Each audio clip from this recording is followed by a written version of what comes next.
This is for my fellow unschooling and homeschooling parents who identify as highly sensitive people, a hyper empath, highly intuitive, maybe able to read energy, HSP, which is based on the work that Elaine and Aaron began in the 1990s. Does your child have sensory processing disorder, SPD, described by Carol Stock Kranowitz in The Out of Sync Child?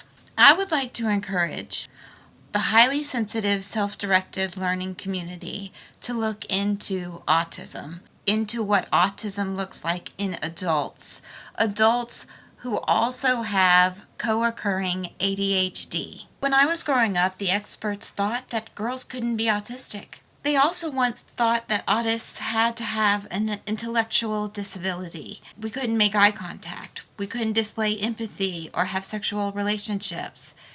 Those are myths. So are HSP and SPD.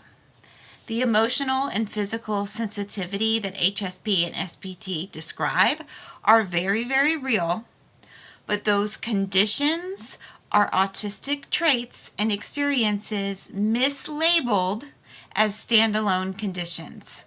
Autism without the autistic stigma. I was a teacher that went to college in the late 90s and did my teaching in the early 2000s, and almost everything I was told about autism was wrong. Autism is not a disorder or a disease. It doesn't need to be fixed or cured. It is a neurotype, a naturally occurring type of brain and body mind. If you or your child is a hyper-empathetic old soul with extreme physical, energetic, or emotional sensitivity, with social anxiety, who feels traumatized by events that others find unremarkable, and who has trouble finding their people. If school or work are wounding and toxic, if you struggle with adulting, then you may be what I was, an unrecognized neurodivergent person in an unsupported neurodivergent family.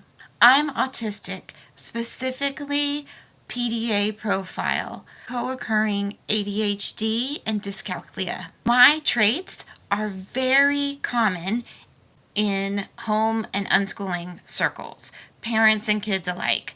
But I didn't know what I was seeing because outdated, ableist, soft science, and misinformation is absolutely rampant in our community and in the reading material that I was consuming. If you want to know more, Sarah Has Autism has done a really brilliant job of explaining HSP and SPD as mislabeled autism on her channel. A lot of people want to cling to these labels because they want to feel special, not disabled. I get it. I had to unpack that myself.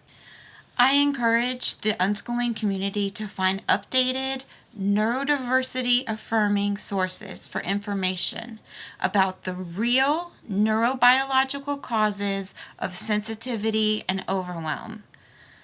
This is not a call out, it's a love offering of more information. I love y'all. Bye.